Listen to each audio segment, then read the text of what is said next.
Hey, if you're in your 20s or know someone who is in their 20s, this video may be for you. 20s is truly the best part of our life in many ways. You do not have the restrictions of a teenager nor the burdens of a grown up adult. 20s is the decade with best health and fitness across all age groups. You now have the autonomy to make decisions for yourself, or at least in the comparison with your teenage, right?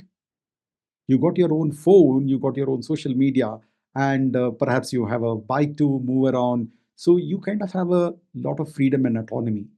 Many of you are trying to make a career decisions, trying for higher educations or a job, or trying to progress in your job, or maybe even entrepreneurial skills. And some of you are still trying to figure out where you need to head. That's the vibrancy of 20s. But it's a time to focus on your goals, whichever you have made, or perhaps getting a clarity on your goals itself. It's a time to take action. 20s is the big time. 20s is the time to take action and make big impact because, see, early investment really yields huge dividends. But 20s is also not all rosy, right? Because despite all the energy that you have, it's a time for many challenges. So, what are the common challenges typically seen in 20s? Especially those who are really aspiring to make it big. Look, the 20s means there is a high energy, which also means that it draws a lot of distraction. Distraction can be due to the newfound freedom. It could be the parents' liberty, or suddenly you could have had an unexpected romantic relationships, or because you've got a lot of money right now, you started earning, and then you got that freedom.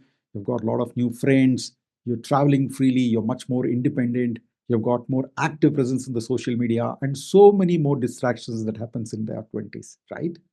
But still, there is a lack of clarity in the career for many of us.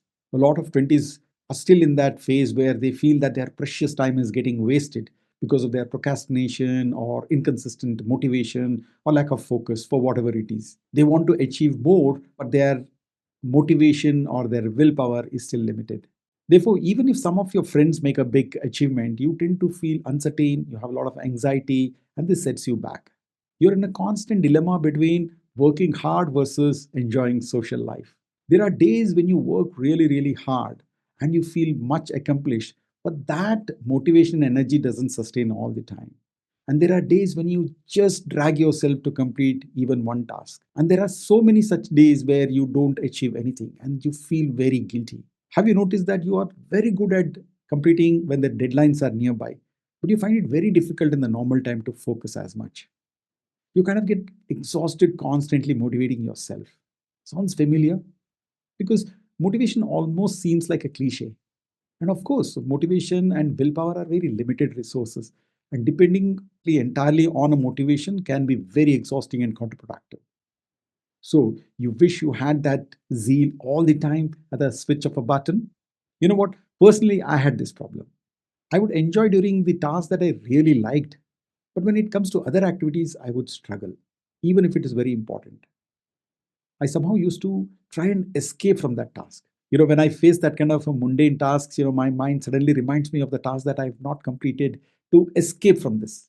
I would suddenly remember that, hey, you know what? I had to call somebody. I suddenly remember that I had to download certain app, do certain activities on my computer, or even just to take a break.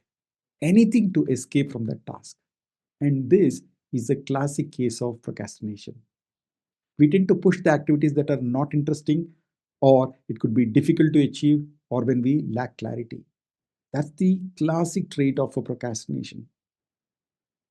But something unique I noticed that I would finish the task on time with great focus under certain circumstances, but not on all the circumstances. So, what are they?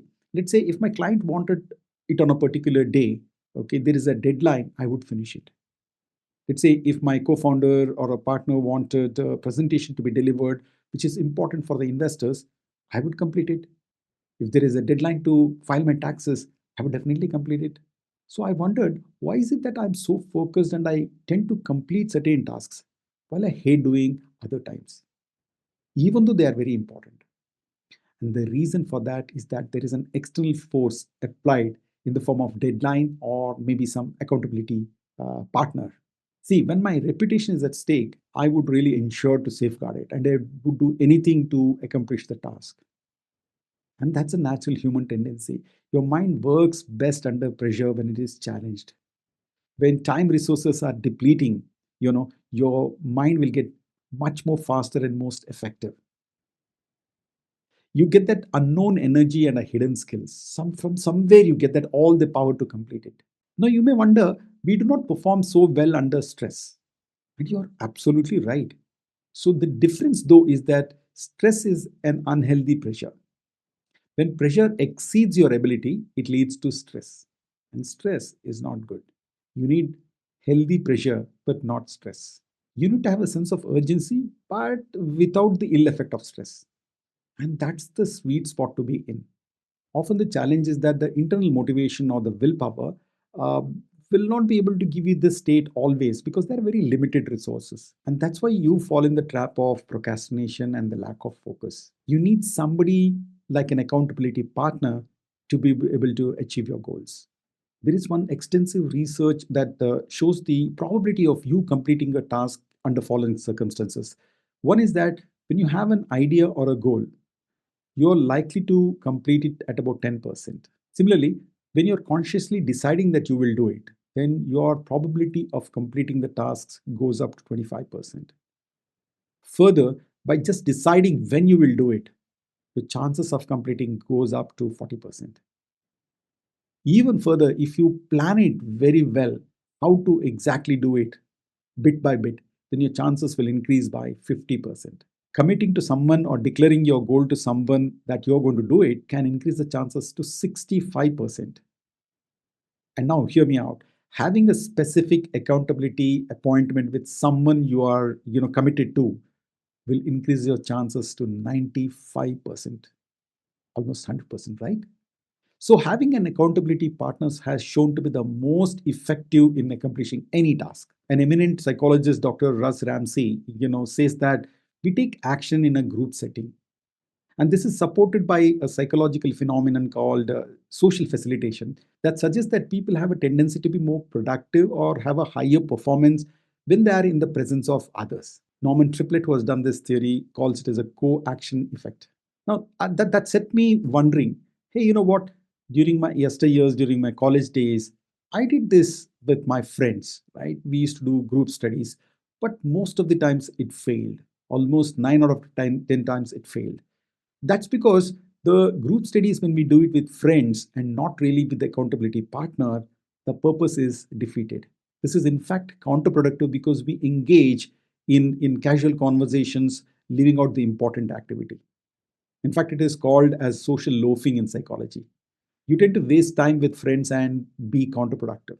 There are many follow-up studies that observe that increase in task performance is purely due to having another person present also performing their own tasks, whichever it is. This is also supported by another concept called as audience effect. That means you tend to perform extremely well when in the presence of other audience. In fact, a study in 2012 on mirror neurons was astonishing. Mirror neurons are one of the most important discoveries in the last decade of neuroscience. See, mirror neurons shape the brain's ability to simulate others' behavior, and therefore it influences your social cognition and empathy. In fact, it starts developing at a very early age and infancy, and that's why you tend to see children imitating adult action. You would have also seen that yawning is very contagious in a room of people, right? There's another good way to see these mirror neurons in action is that have you seen certain audience sometimes so engrossed in watching sports that they tend to move their body in the way the athletes do? That's mirror neuron in action. And there are various studies that prove that having an accountability partner and a social facilitation or a group effect play is a potent combination to achieve any kind of a goal that is very hard for you. Now, coming to the problem of 20s, which is procrastination, distraction, and the strong psychological model where we have a group facilitation, if we bring this together, we perhaps have the very powerful way to increase our productivity of 20s. And that's what I want to do. Okay, I want to experiment with 2020s. I call it as T20, where I want to bring in hyper focus and super execution using these modalities. I therefore want to create a tribe of 20 people, all of them are in early 20s, and help them achieve their goals. But who am I to do this? By the way, my name is Sridhar Palia. I'm an entrepreneur by profession. I run a behavioral health technology company that caters to large organizations' employee mental health. I have a group of psychologists who work for the employee wellness. That's my professional work. Before that, I had 25 years of corporate experience working for a variety of geos and variety of clientele. Currently, my passion project is working with the teenagers and young adults. I have an organization called Brain Behavior Academy where I work on the psychological modalities at the intersection of brain and the behavior. If you are in your 20s and you have certain goals to achieve and you are willing to commit, please do sign up on the link given below. Let's have a conversation and see together can we win. My name is Sridhar and I welcome you if you are 20s and I'll see you to have a personal conversation. Cheers.